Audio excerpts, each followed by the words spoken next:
Hello, good afternoon, everybody from Seville, Spain. Just first thing, I want to thank you, WSIS, all the panelists and all the viewers who are here from all around the world. One technical aspect, please, if you have any questions, something to share during the session, use on the bottom the Q&A, questions and answers section on the bottom, Q&A. Two of the staff will be caring for that, and we will answer your questions as soon as possible.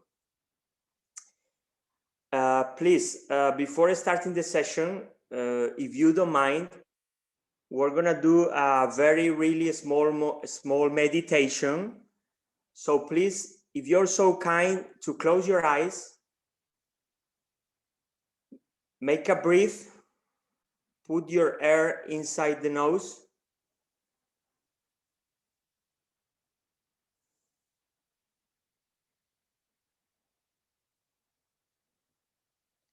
and then slowly feel the air going outside your nose. Just connect to yourself, feel the here and now, and feel the present, which is very important for our well-being. Slowly, you can open your eyes, slowly.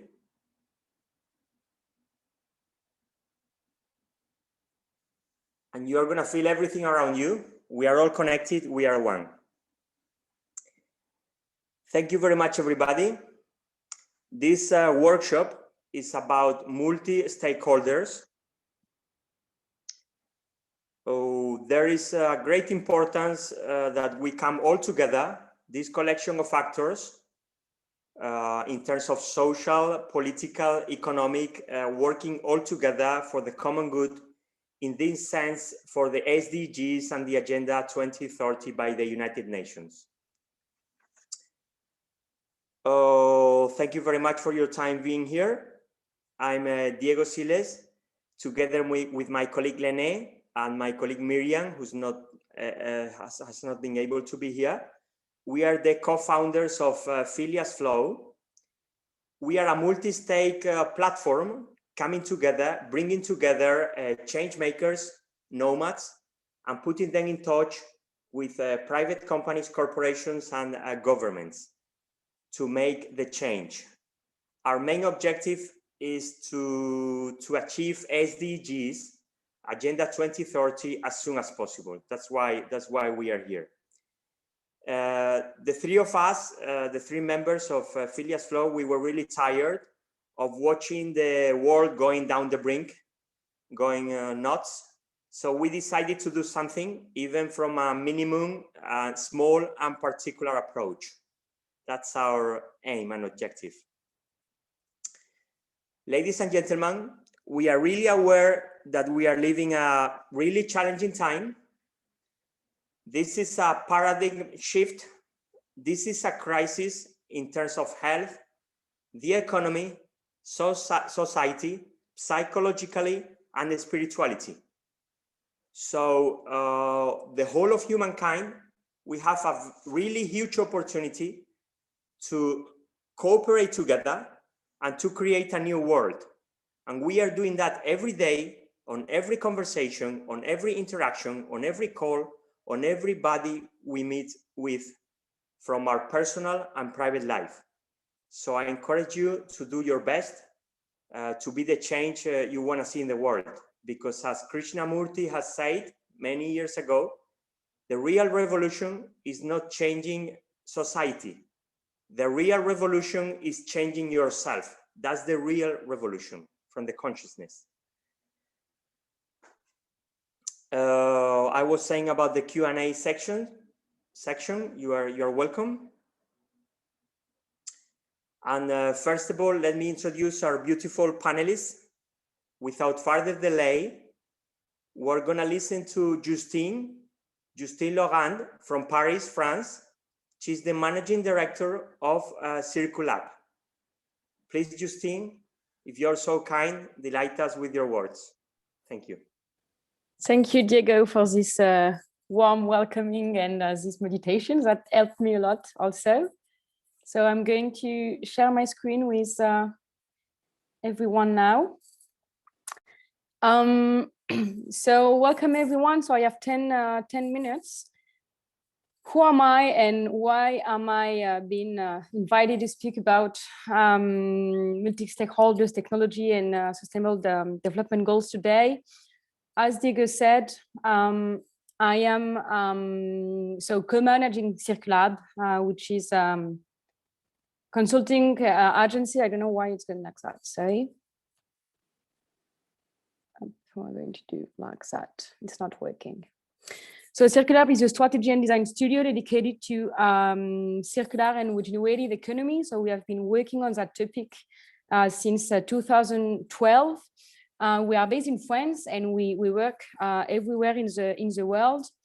And so I myself participated into gathering the different stakeholders around the different methodologies and tools we developed. So this is something I'm going to speak about. And the other thing is, in our everyday job, let's say, and mission is to connect people together and make them activate this new paradigm, which is circular economy.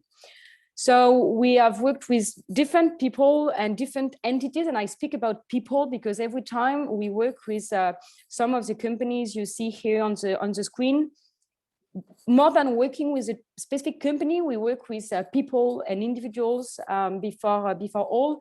And as Diego said, he spoke about consciousness, and I think this is something we can be proud of at Circulab. It's to work every time with individuals that are convinced in the importance of sustainability and achieving such goals. And so some of them are working for those companies. And we are currently working with CTCN in South America, so also linked to United Nations. So coming back to SDG, the mission of Circulab as a B Corp organization is to regenerate ecosystems. So regenerate ecosystems basically mean create positive impacts, both for the communities and the human ecosystems, but also for the natural ecosystems, biodiversity, all the species, and we are part of it. And regenerating ecosystem can be linked to the SDGs. So even if in my everyday work, I don't specifically target the SDG in my vocabulary, neither in the objective. We want and we aim to participate to it because by regenerating ecosystems, we want to do good, not less negative impacts, but fully to do good for the many. Okay, so create the more positive impacts, and this is basically what are also aiming the sustainable development goals. So speaking about human resources, technical resources, natural resources, and in all our projects, we aim to do so through circular economy and also rethinking the business models and the economic activities. So why am I here to speak about multi-stakeholders? Because every time we work on such project at Circulab, we try, and this is part of our DNA, to foster cooperation the more we can. And the cooperation is to be fostered among and between all the stakeholders, impacted and concerned by the issue and the problem we are dealing. And the stakeholders we are in complex societies, and the change and the shift is also about complexity. We need to understand who are the different stakeholders and also to be sure that we gather different ones, and we are not going to be elitist, neither focusing on only one, neither kind of organization, neither community. And every time cooperation is to be fostered not only in the process, but also in the result of every project we are going to lead and to work on as a consulting and design agency. So what does that mean in reality, let's say? So how did we gather together different stakeholders to lead SDGs? The first example I would like to share is a project we have been working on for 1.5 years, more or less. So we are happy to work with the city of Paris on the single-use plastic withdrawal. This is an objective they have with deadline 2024. So it's coming very, very fast, not enough, but still.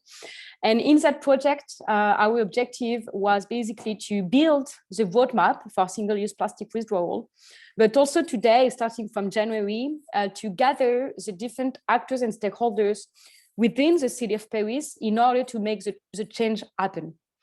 That means the city can act on, for example, the different public buildings in the streets. But if we really want to make the change happen and have the cities becoming sustainable, we need also to gather the stakeholders. And we identified through discussion with the different stakeholders that to make it happen, we need to gather the different organizations together. So in that project, for example, we will have NGOs and associations working on changing behaviors and also putting at an advantage some key figures. But we also have some restaurants and some local craftsmen who are putting on the market some products, some meals, and who are not the one who decide of the plastic, but they just need to put something on the market. So we also need them around the table. And obviously, we also want to have around the table the different brands and companies that today sell that single-use plastic. And here we identify that without multi-stakeholder action and cooperation, we could not reach the objective of single-use plastic withdrawal, and we can't make the city and communities sustainable, basically. So this is one example, and the other one is in our own project in order to make the circular economy happen. At Circulab, we designed our own tools and methodology that aim to help organizations develop and adopt decent economic growth and work. So we make them understand how through economic activity, they can basically value know-how, for example, generate positive impacts and shared value. So we created tools for that. And in order to make those tools the more used, the more practicable, and also to multiply the impact with those tools, instead of keeping it from ourselves, we have put a part of it in open source in Creative Commons. And we also gather a community of different professionals and activators, Chamber of Commerce, academics, consultants, designers, companies. And we all train them to those tools for decent economic growth. And then we also gather them all around a platform, around common webinars. We make them work together, and the objective is to share the knowledge and also to reuse everything we learn for our own experience to people everywhere in the world who seek the same thing as us, regenerate ecosystems and create a sustainable future. So maybe just to conclude for the two last minutes I have, this is about why the SDG, why multi-stakeholders, and now how the technology can help those two different things to work well. I'm not a technology, neither addict, neither professional or expert, but I know that above all in this difficult context, technology is really key if we want the people to work together from one side of the world to the other, and if we also want to avoid people to feel alone sometime and just to lose themselves, kind of. So at Circulab, the technology is very necessary to connect people together. That was even before, but now even more than before, and than ever, sorry. Thanks to technology, we can ensure knowledge sharing between people with different experiences and different opinions and traditions. Also, we have in our community people from China, from the US, from Austria, from Burkina Faso, and we make them all work together through easy to use digital tools, for example. And the last thing is, through the technology, we can easily, obviously, we share each other with, such as today, with webinars and out loud. But the good thing is with technology, we can also centralize the knowledge and the different resources to then spread it the more we can to other people. So thanks to all the information we gather, for example, in the Paris project or in the Circulab community, we have a shared platform, a database that everyone can enrich, and that after we open also to other people so that the knowledge can basically be shared the more it can. So I'm convinced that the multi-stakeholder actions and ecosystem and like mixed with the technology can help us, well, do just good and the best we can for the next years. Thanks a lot, everyone.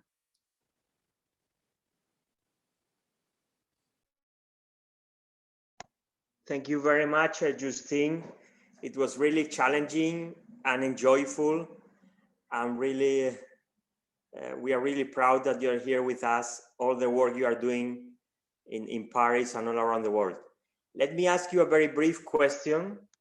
How do you see the role of technology on your project with the Paris Town Council you've been talking about, and especially linked to the SDGs achievement? I think in that project, the role of technology would be, first thing, to make easier for people to understand each other. I mean, the thing is, through technology, you can find, use virtual visual element. You can also find the keywords to be used. And the true thing is, it's necessary to bring around the table all the different stakeholders, but then to share the information and to do it efficiently and avoid any confusion and so on. The technology is helping above all through database and through, for example, some forms or some online webinars. It can really help to do so, and it also the same as I shared with the Circulab community. It also helps to connect people together through different ways. And above all, for some people who can't, and now it's specifically true, can't move, can't well meet with each other. Without that, we could have not do the Paris project, basically. So technology is a very good way to make it easier to share information sometime, and also to make sure that we can spread the more that information to the most people, basically. Thank you very much, Justine, for that insight. And I'm going to pass on the word to my colleague Lene, who's going to introduce Keith from Computer Aid International. Thank you, Lene. Thank you, Diego. Thank you, Justine. Thank you for coming. Keith Tonet, welcome. Keith is from Computer Aid International. Computer Aid International is an organization. It started this work from 1997. So, Keith, you could share with us your experience. You have 10 minutes, so welcome. Share with us all your work you are doing around the world. Thank you. Okay. Thank you very much, Lene, and very pleased to be here. I'm just going to share my screen.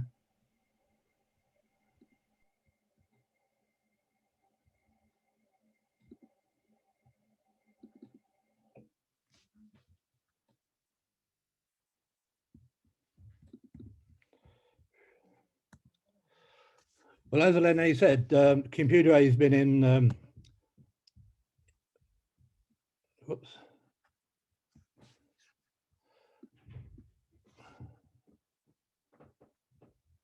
So I'm trying to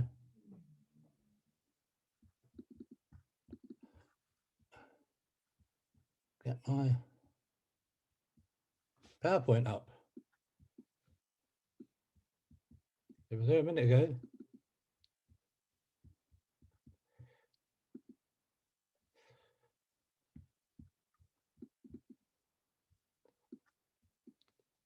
Can everybody see it? Yes, perfect. We see ourselves as trying to make an impact through IT asset disposal. And as Lene said, we've been in existence since 1997. So for the last 24 years, we've been we've had experience of trying to use electronic equipment to create social value.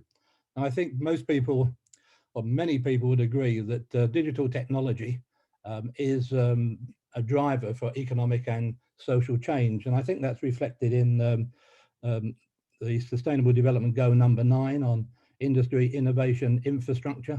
It recognises the importance of technology, and also technology underpins a number of other sustainable development goals, such as number 13 on climate change, education, and on number 4, and so on. But electronic waste is a major problem in the global economy as well, and it's estimated that only about 20% of electronic waste is actually documented and recycled in a proper way. The other 80% is either dumped, traded, or recycled in inferior ways. One of our partners we work with, based in Barcelona, the Pangea reuse project, estimate there's something like 50 billion devices actually in circulation at the moment. So electronic waste is a key issue. And as I'm saying in this slide, the UN sees it as a toxic mine. It's increasing by 2 million tonnes a year. In the UK, people spend a large sum of money on it, and a lot of it just ends up in landfill. 20 million PCs are thrown away, 200 million PCs are thrown away every year. 550 million mobile phones are thrown away every year. And 80% of the energy used in a computer in its lifetime is in its creation. So part of our mission is to take equipment that people no longer need, such as computers, PCs, laptops, mobile phones, handheld, and others, and to refurbish them and to reuse them, and to make them available to people who would be otherwise disadvantaged. And by doing so, we can reduce the overall carbon footprint of the devices, as well as creating a social value in doing that. And this slide gives some examples of how we can create hours of access for individuals and so on. To make one computer, you use 240 kilograms of fossil fuels, 22 kilograms of chemicals, 1,500 litres of water. And so they are big consumers of carbon and also of energy. Since 1997, we have estimated we have helped something like 14 million people worldwide. We have provided over 260,000 computers now in over 100 countries, and we've enabled something like 1 billion hours of learning. And we believe, as I say here, that technology has become a necessity for education because it creates a better learning environment. It allows easy communication and access to educational resources. Now, part of our mission, and it's our stated mission, is to bridge the digital divide between those who have access to digital technology and the skills to use it, and those who don't. And we've been banging on about this since 1997, and everybody thought it was just a problem in Africa and places like that. But COVID and the restrictions that have been placed on movement has highlighted that in fact there's a digital divide even in advanced Western countries in Europe and the United Kingdom. And something like 7 to 8 million people in the UK don't use the internet, don't use computers very regularly. And what COVID has thrown up is that so many people don't have access to them, particularly young people and children. Even though the schools have them, they don't have them out of schools. And people need digital technology and to order online, to keep in touch with friends and families, and also to order goods online if they can't physically get out. So this digital divide is a major issue. And the World Economic Forum Global IT report just a couple of years ago estimated that the global divide in the digital divide in the world was getting larger rather than smaller. And here's some statistics about it. So 6% of sub-Saharan Africans will still lack a data connection this year. 35% of Africa has access to the internet compared to 58% in the rest of the world, and that's growing. 4.6, we quoted Ethiopia here, only 4.6% of the population there have access to the internet, and 50% of schools in South Africa, which is one of the biggest economies in Southern Africa, where the internet is most common, 50%, 56% don't have any internet access.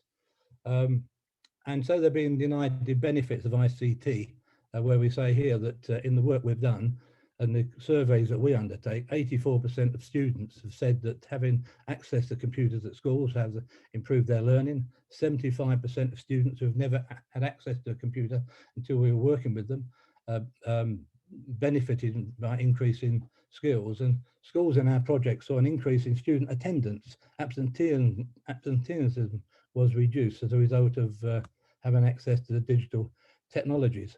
So we run a number of projects using ICT. We have a digital schools projects in schools where we set up computer laboratories. We've done a number in Ethiopia, which this slide is about.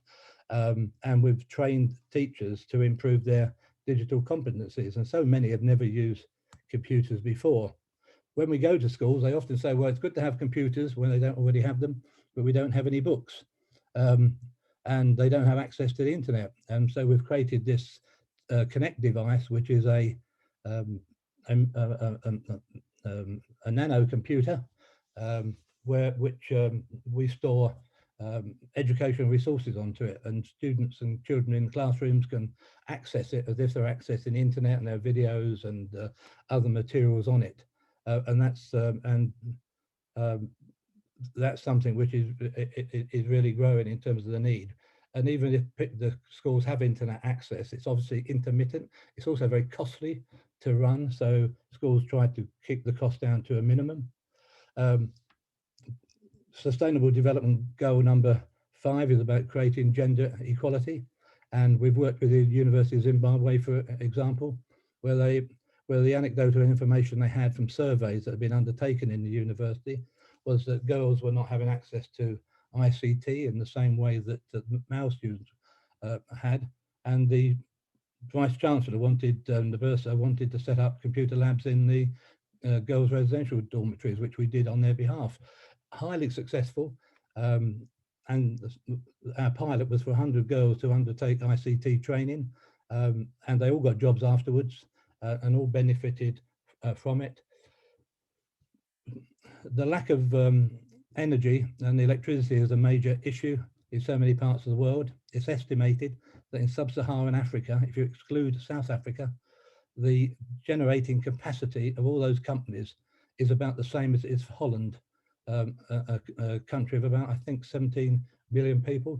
So one of the things we do is convert second-hand used shipping containers into solar-powered computer laboratories, which go into areas where there's a lack of electricity, and we provide internet access through these as well. We've done the same in Colombia, working with displaced youth, displaced because of the conflicts in Colombia. And so we've tried to use technology, working with our network of partners in ways that use this second-hand equipment as much as possible, part of the circular economy, to both improve the environment and to benefit to people who would otherwise be disadvantaged. This slide I won't go into. It's about how we collect them and what we do with the computers, which is based upon trying to extend the life of the computers and ITT, other information technology equipment.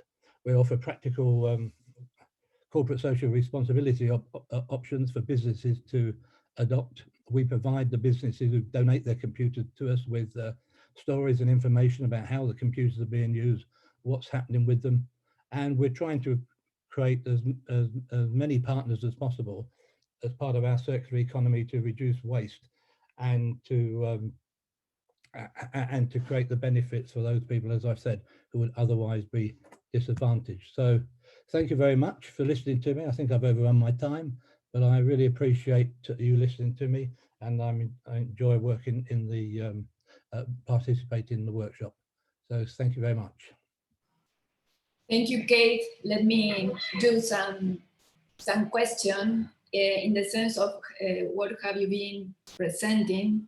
Recently, United Nations published in their website that the 2/3 of the world children, 1.3 billion children, don't have internet access, as you told us recently. So with this pandemic, COVID pandemic, I think the consequence is very, not only related with education, is related with the future of these children, related to the access for the future works. So what, in the sense of your experience, what do you think this year, this pandemic year, could be impact on the future, in the children's futures?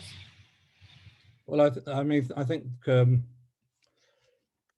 the last 12 months has been difficult for so many children who have been restricted in their movement and inability to participate in formal education. And I think this year at the moment seems to be very similar, although in the UK restrictions are beginning to be lifted, but in other parts of the world they're still being followed. So I think it's very difficult for children in terms of their formal education because of the situation we're in with COVID.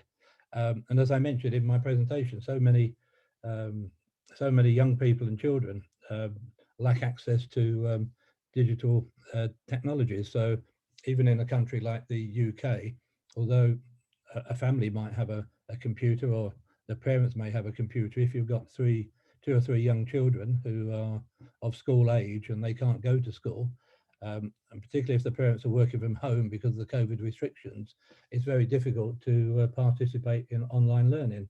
And I know many parents have been trying to use their smartphones and for their children to be able to participate in online learning, but that's not been particularly successful. Now that's the situation in an advanced economy like the UK. In the countries in Africa and elsewhere where we predominantly work, it's not just a question of lacking computers at home. There are a complete lack of computers in schools and colleges. So most of the work we do is in education and schools and colleges. I mentioned Ethiopia, where we set up computer labs funded by a global corporation in 25 schools in a particular region of Ethiopia, the Amhara region. And I visited a number of those schools, and we were training the teachers to improve their digital skills. And it's amazing that virtually, well, just a handful of teachers had ever used a computer before. And it was the first time they'd used a computer. And I was in some of the training sessions, and some of the teachers were saying, well, what's the question mark for on the top right hand corner? The help button. They didn't even know that. So if we are to achieve the social development goals and improve quality education, it means there's got to be an investment in the infrastructure which supports that education. And part of that infrastructure is digital infrastructure, because it has so many benefits. And if we can get the schools online at the same time, then they can access the online resources, and teachers can better prepare for their classes, and we can improve education all around. Thank you very much, Lene and Kate. Our next panelist is Maria from Mapping for Change. She's a great multi-stakeholder actor, and they are also supporting communities in the global north and the Global South. Please, Maria, go ahead. Thank you. Thank you. I think I've muted myself correctly, and sorry, but the researcher in me needs to have slides on when I'm speaking. So I'm going to be sharing just a few slides to support what we do and our relation with technology. I don't know if you can see my screen now. I hope that's a yes. I can't see anybody. Yeah, we see the screen, yeah. Thank you. So we are, well, my name is Maria Alonso, and I'm part of the Mapping for Change team, which is a social enterprise which was funded in 2008.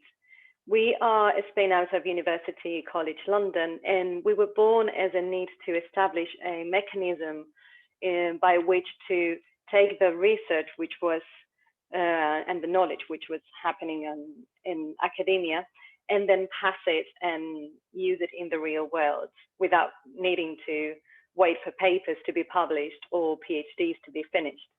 So basically, we use participatory methods as well as geospatial technologies, and we engage individuals, groups, and other stakeholders in building more sustainable and resilient communities. So you can see here that sustainable development goals are at the core of what we do.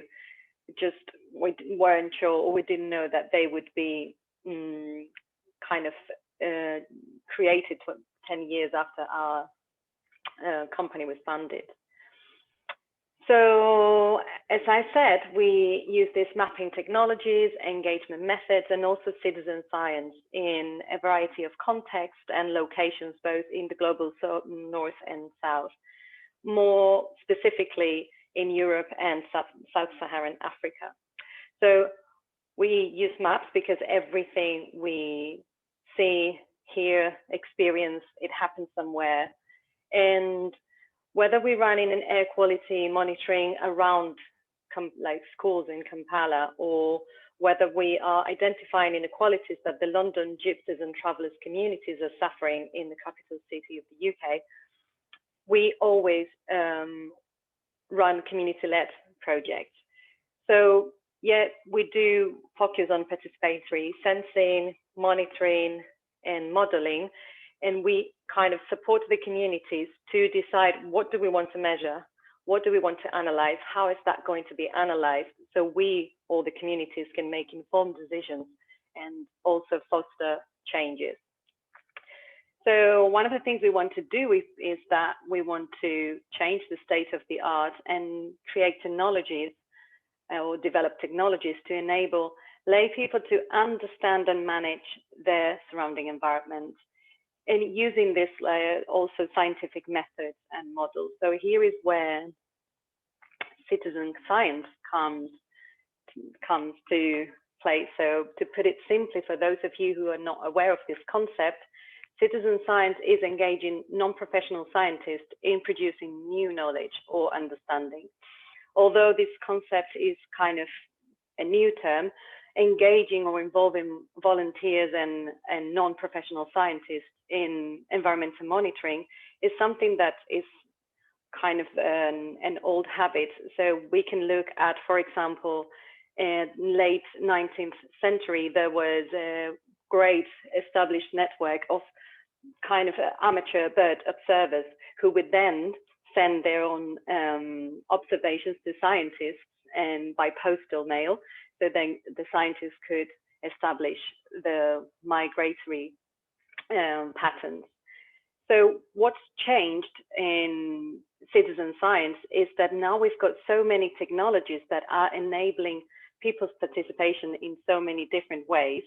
So that is that increase in the engagement has also had an effect on the public administration, which now sees citizen science as a way to monitor and to collect evidence so then they can inform policy. And similarly, the international community seeing citizen science as a great tool to monitor the implementation of sustainable development goals. So there is a picture here of my colleague Luis Francis and other neighbors from the area of Royal Docks which is next to London City Airport. And this is a project we did long ago, over 10 years ago. And the idea, I'm just going to show you this as an example. Basically, the neighbors were kind of affected, or were being feeling that there was an increased noise level in their area, and this was due to the fact that the airport activity has grown a lot since it was initially created. So they wanted to know whether their feeling was actually just a perception, or they could gather data to support this idea that they were being exposed to high levels of noise. So what we did, and you can see in the picture, people are holding like very basic noise meters and very affordable, and they also like holding notepads to write down observations. And together we established a survey method, so the citizens themselves, the neighbors themselves, could gather data for 7 weeks and then understand, okay, what is happening around here. The conclusions actually is that they were good also sensors themselves, because they were being exposed to real high levels of noise. And this was also coupled with the fact that they had just approved an expansion of the activity of London City Airport. So they had data to claim their rights and then to maybe oppose to this plan. So this is what basically citizen science is. And when we speak about mapping technologies, we have got an understanding of technology in a very particular way. So there is a picture on the left that shows a school children working with paper maps and working with a survey paper sheet. And then on the right hand side, you can see a person holding a tablet, an adult person holding a tablet. They both doing the same. So it's the same project. It's the Compalanosis project, which aims to understand odor pollution issues in the city. And they both capturing the same data. So they capturing the location, the date, the time, the type of odor. So what we mean that we want to change the way in which people use technology to understand their environments, we mean that we always use technologies that suit both the social and the personal context. Is this technology available here in this location? Is this particular group of citizens or stakeholders able to use this technology? So just wanted to say that anything that we use has to be embedded in a wider process. So in this sense, we've got our own also community mapping platform that we developed over the years to support our engagement processes. And our idea was to have like a community mapping platform that could support both an easy visualization, but also people contributing with more data. So in this sense, we create like bespoke maps to each of the projects that we work on with the idea that any participant can understand what's happening there. So I just wanted to highlight the fact that we do use technologies, and we do use different technologies, not always the same one, but we always need to identify what other people need and how can we support and their solving or understanding better their issues with the use of such technologies. So I'm going to stop here, and I don't know if I was too fast or too slow, but Diego, if you've got any. Thank you, Maria. Thank you so much. Indications. So we would like to know which are the challenges you were facing with the different stakeholders in such sensible subjects like pollution and environmental problems. If you please briefly can share any insight. Definitely. And it's one of the main issues. And when working with different stakeholders, basically what we always try is to be transparent, to remain neutral, and to manage well expectations with each of them. So before we actually engage any group of stakeholders, we need to understand what their motivations to engage in my project might be, as well as the barriers. And if we understand those well, we might design mitigation strategies. And this is something that's happened to us in a project now in London, in Southall. So there is an industry which is causing, or is supposed to be causing, odor pollution, affecting the neighbors. So the neighbors are also trying to claim the rights for a cleaner environment. And then the council, it's in the middle, because they need to understand, okay, who is actually causing the nuisance? Is this actually harmful? What's happening? So it's taken us a long time, and we can never underestimate the amount of time required to engage all stakeholders, but it's basic if we want to achieve successful projects. So that'd be the key, yeah. Thank you so much, Maria. I'll pass on the word to Lene, who's going to introduce Dani from Sapiens. Thank you, Diego. Welcome, Daniel. Daniel Suarez from Sapiens. Sapiens is a company, is a knowledge sharing system used by several international companies. Nowadays, Phileas Flow and Sapiens, we are we have to join forces together to create an SDG training. So our intention was to spread the word about SDG and the positive impact they could have in our lives. So Daniel, welcome. Please let us know your experience. Thank you. Thank you very much, Len. It's great for me to be here, because basically, I want to share with you our trip and our learning these last years. So in order to put a little bit of context, I'm from a small village with 10 people and more than 100 beers in the north of Spain. So basically, when I was born 40 years ago, was completely the opposite. Almost no beers and 200 child. So now the school is almost closed. So something is changing, but now the world is returning to the rural areas. And for me, this is got a lot of sense with what I think that is one of my biggest problems, because I have to say you sorry, because I'm economist. But in the other way, I'm some of two philosophists. So for me, in this session today, it's very important the sense and understanding of the words. So 5 years ago, I found a company that, as you say, is Sapiens. Basically, we are I hate when people say that we are a technology company, because I always say that all the companies around the world are technology, and I love to.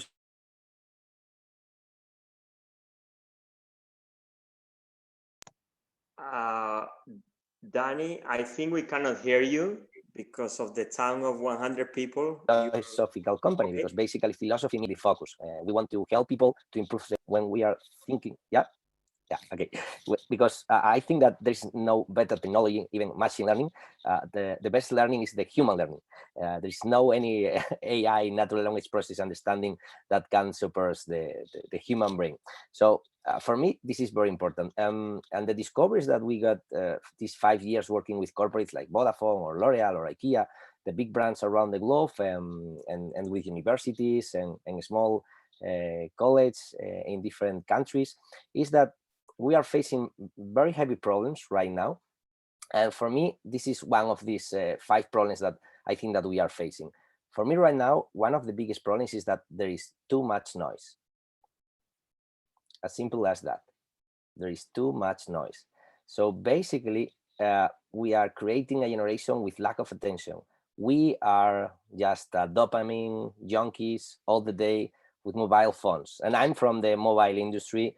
I run an app company. So I'm here to say sorry, because this is not about engagement.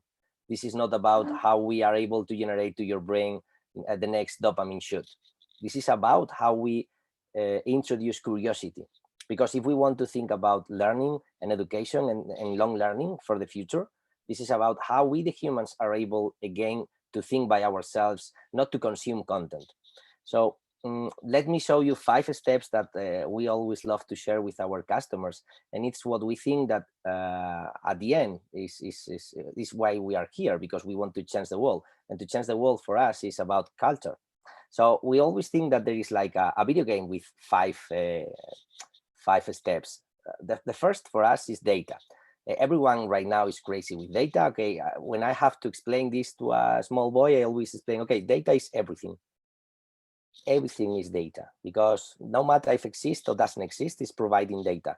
It's like physics, okay? So the next step for me is when the tribes, the organizations, we understand that everything is providing data, and as equal as we do with our brains, the brain main work is reduce noise. So basically it's to choose which data we are going to analyze. So with the organizations happen the same. It's not about to take all the data. It's about to say, okay, this is the data that is important for me. So when we think that we structure and unstructured data, I think that the second stage is when we move from data to information. So when we speak about the economy of information, I say, okay, and now maybe in the world we are putting too much focus on information. Information is great when you think, okay, what is information? Okay, structured data, for example, is storage in books or in Amazon or in different servers, wherever you are. But for me, the next step is when we move for the third stage. And for me, that is knowledge. And this is where the party starts. Let me put you an example. The people that right now is listening all this time, we are sending to them information, but the knowledge only borns inside of the human brain. So no matter that I'm sending the same message, what the unique thing that I'm sending is information. But if there is 100 in front of me, is 100 different knowledge created. So this is why knowledge and education is so important for the future. But of course, maybe you are able to know that the smoke is bad for your health. But if you are still smoking, you didn't move to the next step. That for me is learning. So for me, learning is when you change your behavior according to your knowledge. So it's great to receive more knowledge. But if you don't change your behavior, you didn't get the learning. And for me, learning is when you change the behavior according to you. And here is what I think that we are everyone today, because we want to change groups behavior, world behavior. So this is what I think that it's culture. And for me, and going back to the world economy, comes from Greek. So basically, eco comes from the word oikos, that means house. And nomi comes from nomia, that basically means management. So basically, when someone asks me, what is your work? I'm saying, okay, I'm working my house. But when I ask people, which is your house? And I always try to put a small joke here is, okay, a house is the place where you live all your life and you are going to spend the rest of your life. And I think that we only have two houses, and that's why we are here. And the first 90% of the people ask me, I live in Coventry, in London. I say, no. This is just one place that you spend time, but you got only two houses, your body and the world. This is why you couldn't be a good economist about yourself or the world if you are not an ecologist first. So when you think about the meaning of word ecology, logic comes from logic. So basically it means understanding, knowledge. So basically for me, this is tricky, because first thing is we have to know better and deeply our houses. Second, only when we know the houses, we are able to manage the houses. It's impossible to manage something that you don't know. And if you unify these three words, for me, it's my kind of philosophy that I love to invent words. So I think that is econology. So basically for me and my company, what we are doing is trying to manage the most important thing that we got and facing as a tribe. So it's how we manage the knowledge in our house. This is why it's so important for us. And when we are using our technology, we are facing that the biggest problem after the noise is that there are more answers than questions. So I'm completely obsessed about how we generate curiosity again, how we change behaviors, because for us, there are two different learnings when we think about learning. One is the individual learning. This is why I hate when people say, okay, you use artificial intelligence. And I love to say, we humans, we are not yet ready to say what is intelligence.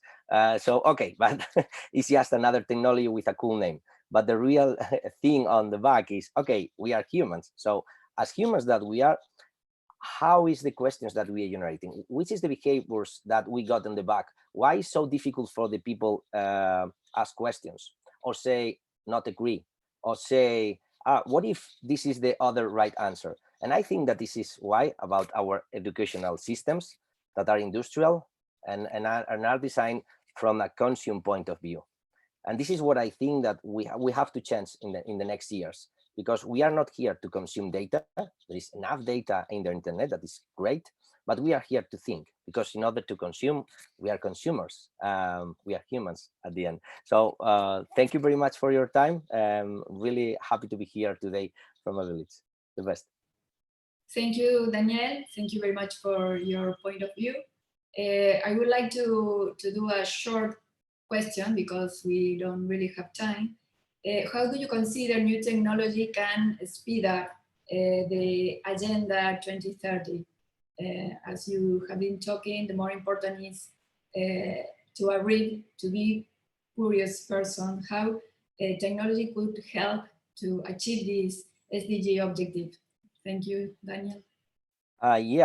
From my side, because everything is about knowledge, learning, and change behavior. So, and that's the goal of our company and our technology, is breathe the wall and connect people with questions, with people with answers, not only with information, with areas where people are able to create collaborative intelligence, areas to work together and share the knowledge. And I mean, I'm in a village where we are a biosphere reserve. And I'm able to say to you that maybe only the 10% of the citizens from my neighborhood know what is a biosphere reserve. So I think that it's a must for us. Spread the wall, share the knowledge, and open all the knowledge from our houses to the others. Perfect. Thank you. So, Diego? Yes, thank you, Danny. We are running out of time, unfortunately. Let me share some comments over here. From Salma Abbasi, brilliantly said, love it, body and planet. Justine, ecology, economy, ecosystem. Thanks, Daniel. Salma Abbasi is asking for your mail, Daniel. You can get in touch with this person personally. Salma Abbasi is working on building human digital resilience. There are action lines from the WSIS. Econology is another term coming up. And if we have a couple of minutes, if there is any question or doubt from the viewers, if not, how do you feel ICT can reduce poverty, please? Any of you? From my sense, again, everything is about education. And one of the crazy things that we discover according to the data is that when we open the resources to the people, open education don't reduce the brick, open, because I think that we have to face one bad truth, that is, to take time to improve your education, you need money and you need time. So I imagine a world where we are able to pay people to learn, because if not, only study and learn people with resources. So the bridge is gonna be bigger. That's a great insight. Pay people to learn. That's amazing what you've said, Daniel. So we've got 2 minutes. I want to thank everybody for your time, for your effort, for your energy, for making the world a better place to live in. As I've said before at the beginning of the session, every single day through our actions, we are making the world a better place. And I love to say that the real revolution is inside, not outside. And there is another insight from Salma. We need to create an education system with an environment that enables reflection. Knowledge is freedom, from Isabel. She's sharing with us. And okay, everybody, the conversation is open. We continue on the WSIS, I need you, WSIS site. And thank you, everybody. Thank you for putting your effort on everything. Understanding enables communities to make informed decisions, and education doesn't have age from the younger to the older one. Thank you very much. It's 3 o'clock. I suppose the WSIS, they gotta go to another session. Thank you very much, everybody. Thank you very much. Thank you. Thank you. Namaste. Bye. Have a nice day. Thank you. Bye. You too. Bye bye.